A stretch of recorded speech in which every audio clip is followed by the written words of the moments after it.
Talking Heads, brought to you by Magic Carpets, with the only Carndine design showroom on the island. The Nation Station, Manx Radio. Hello and welcome to this week's Talking Heads podcast. The speed of negotiations over the government's user agreement with the Isle of Man Steam Packet Company definitely prompted the most lively debate on the programme this week, and we'll come to that a little later on. But we'll start this week with some reflections on what is the biggest event to be hosted by the Isle of Man every year, the Isle of Man TT Festival. Here's Stu Peters to take up the story. The last of the TT visitors are returning home. The signs of the festival are rapidly disappearing from Douglas Promenade, and when it reopens later today, the Mountain Road will revert to two-way traffic. So, the festival's over for another year, but just how did the island cope? What did you make of this year's festival? Were the roads busier than usual, or did you notice little difference from previous years? And a couple of comments in already. TT this year, fantastic. Brilliant atmosphere, says Tony. And 99.9% of bikers behaving themselves. I did a lot of driving during the fortnight. My only complaint is the number of local drivers who think that driving around at 30 to 35 miles an hour in a de-restricted area is a good idea. I agree entirely, Tony. All it does is cause frustration for other motorists. Yep, I absolutely agree with you about that. I just think it's crazy. I was shocked that the police made reference to both them and the marshals being God. Oh, I must have missed that bit. Stupidly, I always thought the police worked with the public for safety and not assumed this position, bordering on blasphemy, says Anne. Okay, well, if you want to take it that way. I thoroughly enjoyed this year's TT. There were a few idiots on the road, like the one I saw doing a wheelie as he pulled away from the traffic lights on the Peel Road. But in general, everyone was well behaved, and the police, etc., did a great job. And the social media is a very good idea. Well, it's certainly with us to stay, isn't it, social media? And it's got its upsides. It's got its downsides as well, I have to say. Hi Stu, I know I'm very much in the minority, but surely we can't sustain such a high level of carnage on our roads in this day and age. The figures for accidents against a small population in 2 weeks must be awful. It has to be reined in soon before a disaster stops it all. Well, I think people have been saying that for over 100 years, haven't they? I'm disgusted with the Muppets running the Braddon Church viewpoints during TT. They were charging £7 a head to go into either side and watch the races. We went a couple of years back as a family and paid £2 a head, so £6 for the family. This year would have been £14 just to watch a little of the races. This sort of charge will put people off coming to see the races if every time you sit down it costs £7. Well, it doesn't. If you choose to go somewhere where you get charged, that's up to you, isn't it? This figure isn't based on any true value either, as when we said we wouldn't pay £14, we were offered £10, which we still refused to pay. Oh, good for you. We walked back home. Really?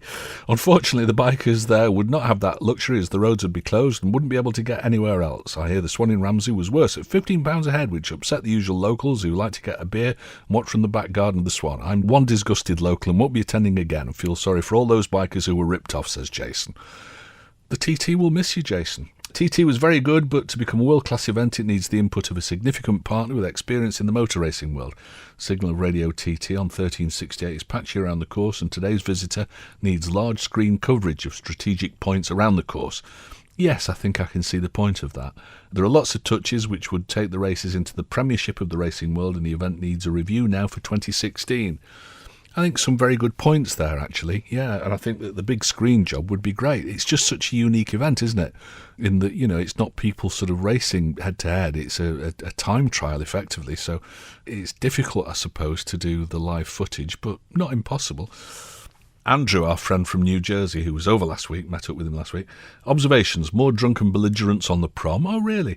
A bit more hooligan motorcycle behaviour, but all in all, remarkably fun, safe and enjoyable, considering the scale and focus of the event. The business district really needs to rise to the occasion, however. Tumbleweeds on Strand Street and closed stores, while 35,000 tourists are there, speaks to a disinterested community. All in, the government and people of the Isle of Man and the TT must be commended for handling a unique event with such aplomb. See you next year, says Andrew. Thank you very much, Andrew. Stu, I don't own a bike, but I do a car, and I think it should be bikes only on the mountain during TT, says Ian. Okay, well, that's probably a valid thought. I don't know if I agree with you, but I think it's certainly a valid thought. Proceeds from the grandstand at the Swan will go into the MGP Supporters Club. Aha, good. Seats on the main start-to-finish line grandstand cost £50. And I'm sure that the seats at the church, I'm sure that went into church funds as well. And it didn't strike me as being particularly onerous prices. Great show. Speed's not the problem, it's inappropriate speed. Yep. We on the Isle of Man can't rule for some people, bikers leaving the brains on the ferry when they come here. We're a fantastic island. Please don't change it for just a few idiots. By the way, I ride bikes too. That's Martin in Onken. Yep, you're right, Martin.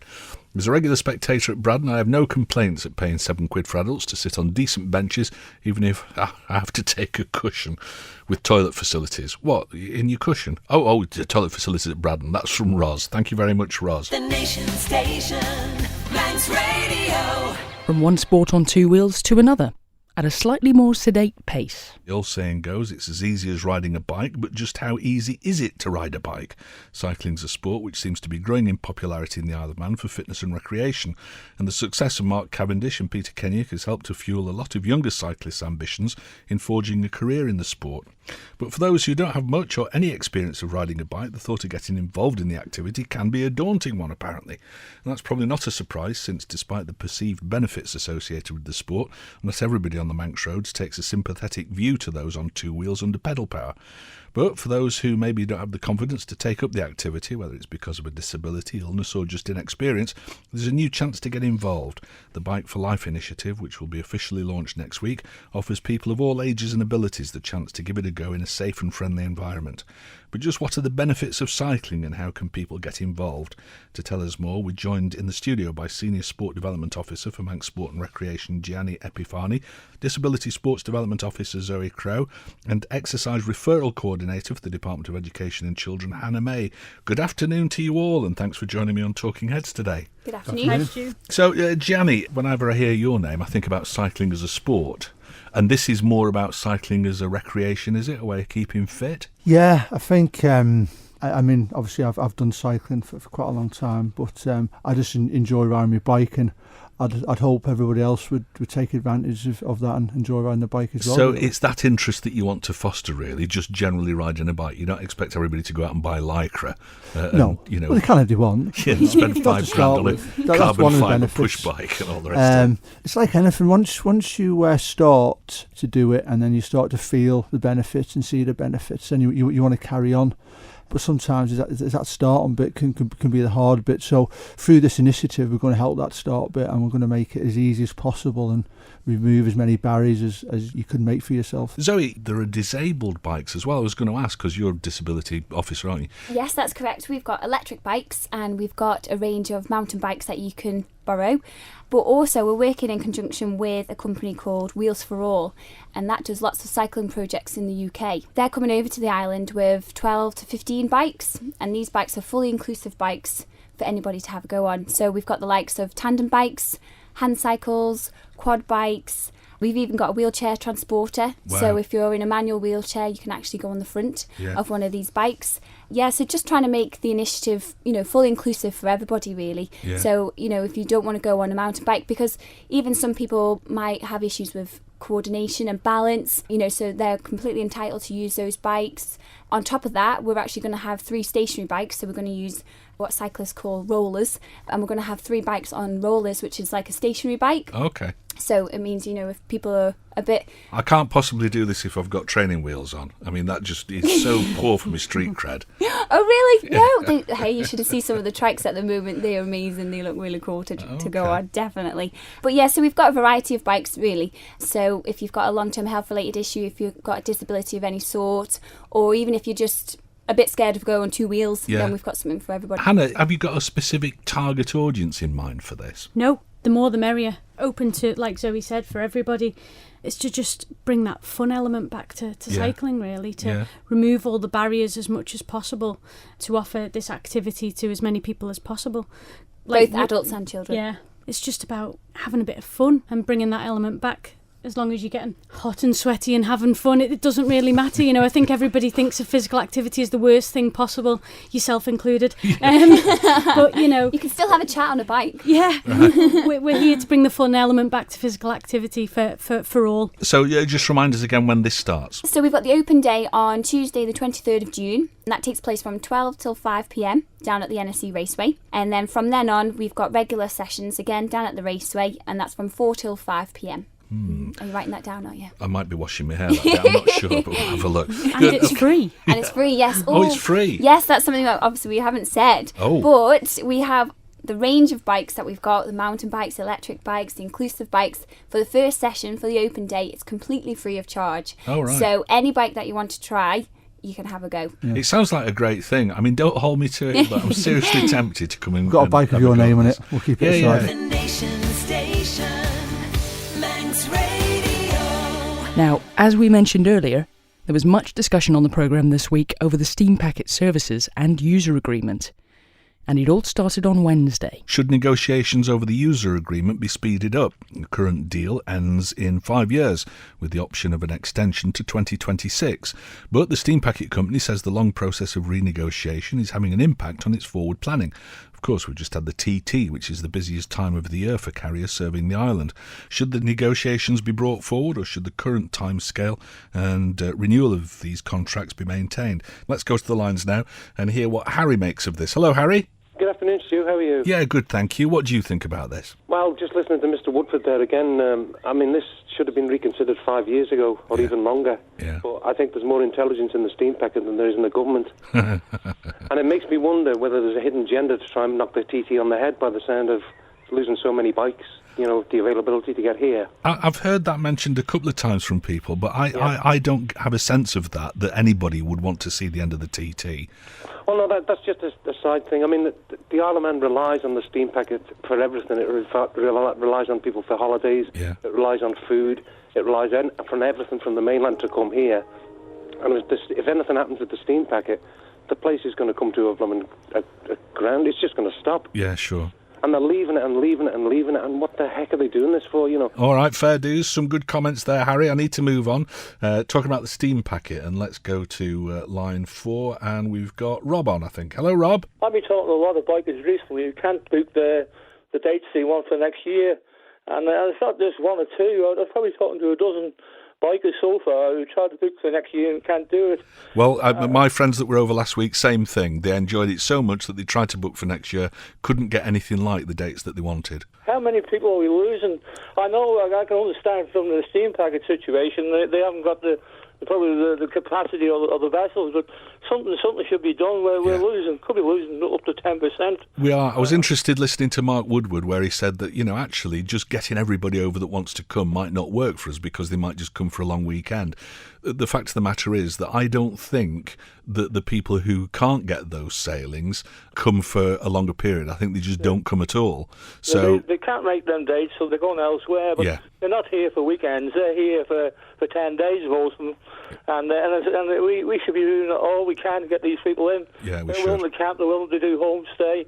I wonder how much money we've lost in the last few years by people taking their break elsewhere, and that money being lost to the Isle of Man. Thank you very much, Rob. Good to hear from you. Let's go to the lines and have a word with Sylvia. Hi, Sylvia. I was just wondering how it came about that we had all these off-island companies owning the boats. They used to belong to the Isle of Man Steam Packet, and nearly everybody on the island owned shares in the Steam Packet. I don't know whether or not you agree with me on this, Sylvia, but I personally think that the Isle of Man government should own the Steam Packet.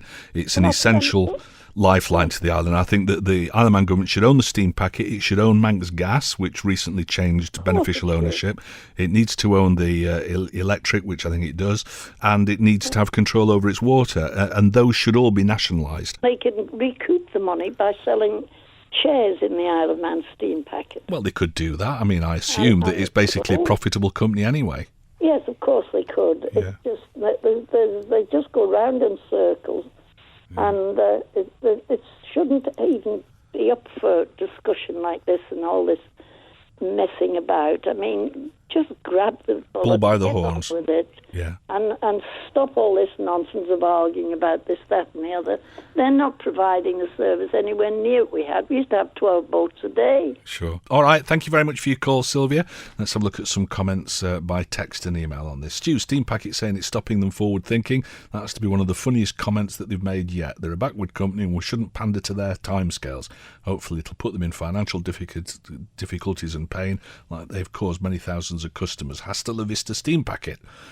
Bit strong. Like I say, I have a great sympathy with the local people involved in the Steam Packet, all the local staff. I just think that they're at the behest of the shareholders and they've got to make a profit and not really care much about the service, I think.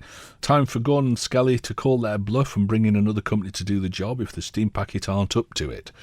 Well, like I say, I think it should be nationalised. I think it should be owned by the Isle of Man government. Graham wants a word about this. Hello, Graham. the fact is, basically, what they should do is just let the agreement run out. Yeah. The only reason that they want the agreement hurried up and done is so that their company's worth money. Yeah. Without that user agreement, that company's worth nothing. Yep, I agree. And at the end of the day, Macquarie, they haven't got any assets. They sold them all off. Macquarie sold the building off, the land, and sold everything off. They sold the lady a man, everything. Everything went. Right. So, at the end of the day, it's just not worth nothing. The only thing they've got is the Ben McCree, which is not a bad old boat. They got a White Elephant, which is the Super Sea Cat, only goes out when it's calm. They just rip all the local people off. It's 233 quid to bring a bike over and the rider. Yeah. That's it. Return, what a joke. Yeah. They just have everybody over all the time, mate. All right, Graham, some good points there. Thank you very much indeed. I can have a footloose ticket to Liverpool and a night in a Premier Inn cheaper than a return fare in a taxi from Ramsey to Douglas.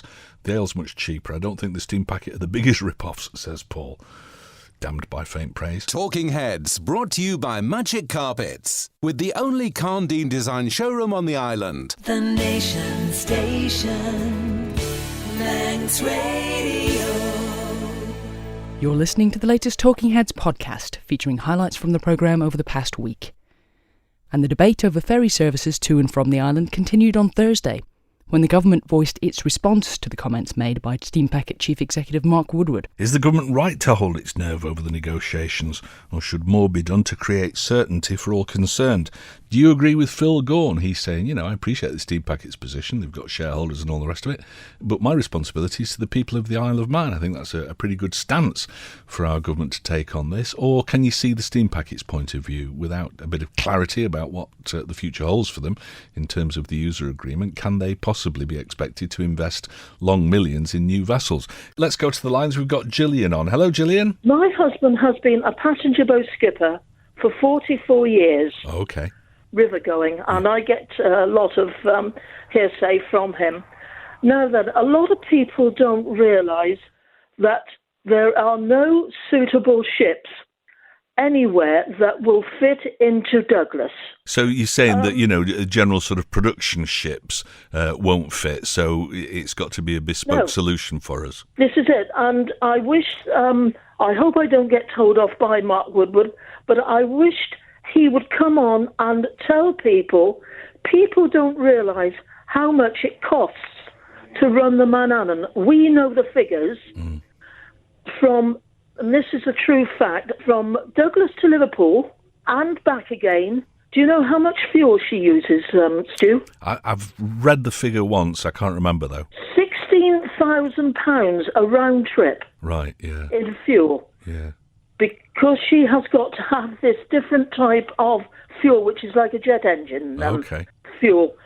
People don't realise, if only Mark Wood would come on and tell people this, then they may think, well, it's not so expensive, the fares. All right, Gillian, some good points there. Thank you very much for getting in touch. Let's have a look at some more texts and emails. Good afternoon, Stu. Mr. Gorn, like a long line of not-so-clever Manx politicians, takes the normal tack of disparaging a company that gives a valuable service to the island. I don't think he's done that at all. I think he's just said that his job is to look after the interests of the Manx people. Just like Manx Airlines, it would appear that the Manx government are prepared to do all they can to drive this company into the confines of history. It's also the case that the government, as well as the average Manx person, sees it as a divine right to travel to and from the island for free. I agree with that, yeah. And like the average man on the street, have no idea about the huge cost of running a transportation business. They have no idea about economies of scale and simply think that if you can travel from Dublin to Holyhead for a fiver, then that should be the case for us. As before, anyone gets on to counter my argument, I'm as Manx as the hills, yes sir, says Eric. Good. They don't need to tell you about that boat in the morning then, Eric. I think the second part of your argument is perfectly sound. Yes, I think that people do assume that they should be able to travel on the steam packet for next to nothing. And I don't think people do understand the economies of scale, in all these comparisons that we get, with cross-channel ferries and things like that. They don't really bear comparison, do they? It's a very sort of discrete business that the steam packet offers here. The current user agreement says that they have to have a fast craft. Yes, it does. To the lines, and let's talk to Eddie. Hello, Eddie. Let's use a scenario where let's just suggest that steam packet go bust, and we haven't got any service whatsoever, that means our government then have got to get a blank canvas and have a look round. Yeah. And what do?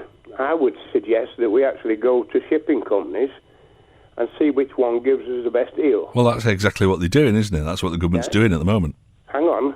What I suggest then is that, you know, I heard somebody saying about quantity and ships and so forth, where I suggest that we use one which is already operating in the REC, give them a bit more priority. Do you get what I mean? Because they've got the rolling stock. Okay. This is how they make profit actually now, from what I gather, is that if they get, just say for a Caledonian, whatever they're called, McBray is it, if one of their ships break down, they've got enough stock to get another one to cover it. I don't know what the economies of that would be. But what we've done now is we've actually looked and asked around all the shipping companies to give us some idea of what they want. We're not going to, I wouldn't think anyway, we're not going to look at a bank with no experience and a bank who's going bust anyway to give us a price for these things, are we? OK, Eddie, thank you very much. I'm running short on time, so I need to move on. Let's have a word with Howard. Howard. Just listen to that chap on a minute ago. CalMac up in the Scottish Isles, their shipping is covering a huge area in the islands, and they have a massive subsidy from the Scottish government. Yes. That's to cover the social amenities of the islands. Yes, I think I've heard that before. You're talking in tens and millions of pounds in the subsidies. And even then, if you read into what's happened up in CalMac, they are very, very lax in what they're running shipping. There's a huge amount of arguments. They've actually taken the one off that goes from Greenock to Dunoon and put on a little alley cat, which is little more than a rowing boat. Okay. And if you've got something of that size on the Clyde crossing on 20 minutes, it's not the most comfortable. Sure. There's no vehicle unless you go on to the other ferries further up, and they're like a barge, but they're a ferry. And that's the only way of getting your vehicle across the Clyde now. Gotcha. So massive subsidies, and so that's not really a model that we could use. The Nation Station, Manx Radio. Also on Thursday, Stu had a visitor to the island in the studio. Today, we've got royalty in the house. This hour, we're joined in the studio by a man who's the subject of a new reality TV programme, self-proclaimed King of Man, David Drew Howe. Several years ago now, Mr. Howe claimed to hold a right to the title after researching his family tree, and he's currently on the island along with a camera crew to film scenes for a reality TV programme about himself. The Isle of Man government has said that his claim to sovereignty over the island is not taken seriously and isn't recognised by either the Isle of Man government or the UK government. But officials have said that they hope Mr. Howe and his family enjoy their time on the island. We're joined in the studio now by David Drew Howe, along with that camera crew who are filming this part of the programme. Good afternoon, David. Thanks for joining us on the programme today. Good afternoon. How are you? I'm doing fine, thank you. I think you prefer Drew, don't you? I go by Drew. David's my first Your name. Royal Highness or works Your too. Majesty. I mean, whatever you feel comfortable with. Drew will work fine. Drew for us works all. fine too. So let's just recap on the story. So going back to 2007. Right. And you decided that you were going to check out your family tree. What made you decide to do that? Yeah, I was really just looking at my Civil War ancestors, American Civil War, and going back. I knew we had some kind of significance there, but I really didn't know to what degree, and I was kind of ignorant in terms of history. Sure. I've since become a student of history, but I'm sure, yeah. But at the time, I really didn't know. So that's how it all started. And did you sort of do this yourself, or did you get somebody to do it for you? I was doing most of it myself in the early stages, until the whole King thing started, and that kind of changed things up a bit. Was there a eureka moment when you saw something online and thought, hang on a minute, this is, I've got a link to being a king. I could be royal. Yeah, I never really had that in terms of the Isle of Man and the Kingdom of Man claim. That came to me via an email after, I'd been posting things on a blog site. Yeah. And this person said, he thought I had a claim to being the king of the Isle of Man. Okay. And, crazy Brit, I guess, maybe. I don't know. But that's how it all started. And that's when... I started down this path at looking deeper into that. I really didn't know too much at that stage. Yeah, and you got some bad advice at the beginning, didn't you? Because I first became aware of your story because there was a tale on the local internet forums that you were selling titles, and people were a bit uneasy about that, to say the least. Yeah, I certainly understand that now. But, it's one of those things at the time, the guys that found me, that was kind of the business they were in. Got you. And I didn't know anything about royalty, nobility, the monarchy. I had one British friend at the time, and I used to wish her a happy 4th of July, Independence Day. And so, to me, it was, that's how I treated, Sure. that kind of thing. I would tell her I'm sorry for her loss every 4th. So, to me, I really didn't hold any significance at that point. And so with the whole titles of nobility thing, I didn't understand, why somebody would be offended by that initially. Gotcha. But, before we even got it started, I shut it down. I mean, you're from Maryland. You wouldn't understand about royalty and protocols and things like that, I suppose. And what were you doing? You were in the car business, the motor business, weren't you? Yeah, well, at the time when this all started, I owned my own glass shop. I owned a windshield repair replacement business. We also did a little bit of light housing and commercial work too. So I had that business going, and ended up going into the automotive. I'd worked there out of college, so I went back to managing tire shops and that sort of thing. So you found that you had some sort of a claim, or you thought you had some sort of a claim. How did you go about taking that further? How did you prove that claim? Well, I think the step was, I have the genealogy, I have the ancestry, it goes back to the kings of man. So you've got the paperwork that you think proves your case. Yeah, all that. That's been checked, verified by genealogists. So I own that, and that's part of who I am. I was born into that. Kind of like you're born English or you're born Manx. Sure. You can't have that taken away. I can't apologize for my ancestry. It is what it is. Yeah. I may not be the guy that you want to see. I'm not pretty or tall, but that belongs to me. The claim portion of things, it was believed that from a legal standpoint, we needed to get that gazetted, because everything becomes nice and legal if it's gazetted, meaning published in the London Gazette, the Queen's paper, the official paper of record, as they build. So you publish some sort of an advertisement that says, I, David Drew Howe from Maryland, reckon that I'm this, and I've got the paperwork to prove it. Right. And anybody who objects to it, it's a bit like a divorce or a wedding or whatever, isn't it, where you read the bans. Anybody who objects to it needs to get in touch, and nobody did. No, and in fact, the person that would have objected the most, of course, would have been Her Majesty Queen Elizabeth II. I mean, I'm claiming something that, in theory, she would probably have a better claim to, a right to than mine. So there was never any challenge to your claim, and this is why you decided that you were the undisputed king of man. Yeah, the undisputed part, I think, is funny, because it sounds like I won a prize fight, and I guess maybe somewhere along the way that kind of came out of my mouth, but the way that it's been used over and over again is kind of funny. But yeah, I guess you could say it's undisputed. Now, you and I have spoken a few times, and we've spoken this week while you've been over in the Isle of Man. It's always struck me that you take this at face value as being a bit of a great wheeze, and like you say, you've got no reason to think that your claim isn't real, but you're not here to try and lord it over people. You're just sort of playing along with this and enjoying it for what it is, really, aren't you? Yeah, I mean, I guess, I don't put myself above anyone, but this is part of my ancestry. This is my heritage. Sure. And it's kind of like if you have a property passed down to you from your ancestors, or you have a right to that property, you're going to want that, Sure. in most cases. So, but it's not something that you want to do anything with necessarily. Yeah, I don't know. We're exploring what that is. So it's tough to say where that journey takes me. I am the king. I mean, that's a fact. I'm here to stay, I'm not going anywhere, so I don't know where that takes us. I guess that remains to be seen at this point, but we're exploring that. The Nation Station, Manx Radio. Do you trust the government with your personal information? Its digital strategy was up for political debate this week, but not everyone's happy with the document. Would a move towards offering more digital services and interdepartmental links be a positive step? A digital strategy for the island, which aims to enable the government to keep pace with advancing technology, will be debated in Tynwald this week. The aim of the 5-year strategy is to make more services available online and create better interdepartmental information sharing. A recent consultation revealed that 70% of the 1,200 people who responded thought having more services available online would be a good thing.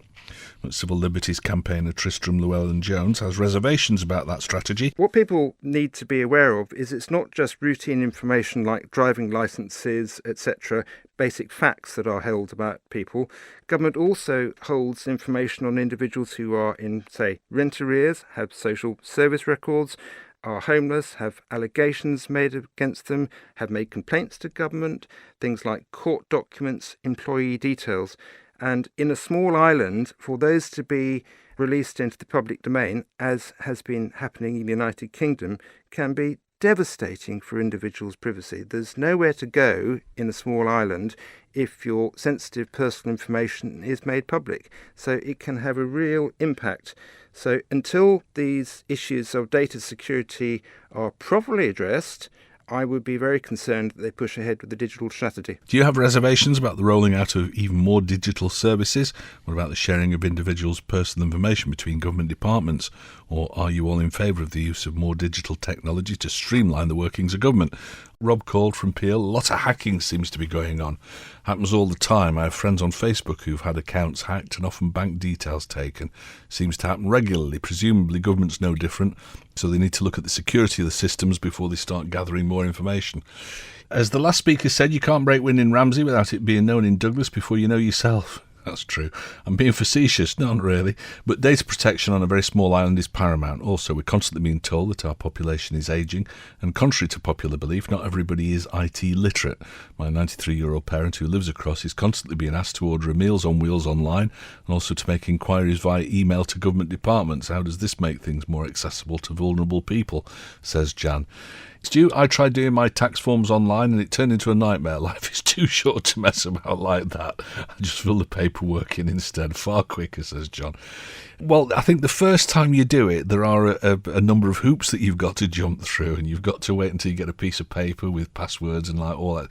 And it did seem a bit of a faff. But I asked about it at the time. They said, well, you know, we take the security side of this very seriously, and so we've kind of got to do all this. But once you're in the system, you know, once you're registered as a user, it gets an awful lot easier. Let's go to the lines. We've got Lindsay on to talk about online tax. Hello, Lindsay. Yes, I've had some difficulties preparing and completing my online. I telephoned the helpline and the young boy didn't know how to help me because he couldn't get into the screen himself.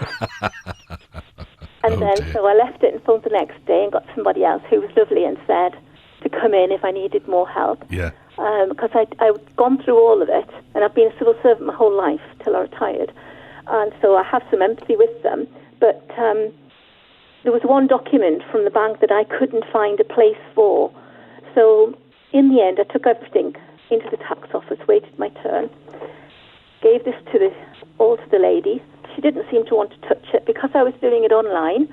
She didn't seem to want to help. Well, she refused, actually, to help me at all. I had envisaged she'd be able to pull up my account and go through what I'd entered and confirm that the documents I had with me were presented correctly. I think that's part of the problem, that, you know, because it is so locked down, the system, I think very few people have got access to it once you've opened an online tax account. Yes, it was all for security reasons, but I mean, she was the tax officer and I was the customer. Yeah. You know, and I could give her all the permissions she would have required. To my mind, they should be able to go through your return with you via distance, talk you through any queries you're having, and they don't seem able to do that with you. Right. So I've gone and done it again, and I've pressed the return to submit it, and there you go. Sorry, there's a problem. Right. Yeah. So I'm going to try it again. Okay, no, good points. Thank you very much for calling, Lindsay. This from Jay. Seems digital strategy is one-sided. What we public can do to make government life easy. How about what they can do for us? Yes, absolutely. That's not what we can do for government. That's what the government can do for us. Digital bus timetable for starters. Everywhere else you can find out to the minute when a bus is due. Here, even if you call the number on the bus stop, you get, hey boy, lots of traffic out there, so I don't know, wait till it comes. Yeah, not helpful really, is it? When hackers can get into and steal NSA, Pentagon and security clearance records in the USA with all their highly sophisticated systems, what chance does the Isle of Man have of keeping our data safe? I, for one, will never give my bank details to a government department. To check is still the safest method, says Ben. The Nation Station, Manx Radio. that's it for the latest look back at some of the highlights from Talking Heads. Thanks as ever to everyone who took part in the programme. If you'd like to get involved yourself, call, text or email each weekday between midday and 2 p.m. If you can't listen live, you can catch up on each day's programme in full using the on-demand section on manxradio.com, and you'll find a daily update of what's on the programme each day on the website too. Or you can find that information by following Stu Manx on Twitter or liking the Facebook page. That's Talking Heads with Stu Peters. And the Facebook page is also the best place to carry on the discussion after the programme finishes each day, as long as you keep what you post within reason. Just find the relevant topic and add your comments. If there's anything you'd like to suggest we discuss on the programme, get it to us by emailing talk@manxradio.com at any time. But that's it for now, so until next time, goodbye. Talking Heads, brought to you by Magic Carpets, with the only Carndine design showroom on the island.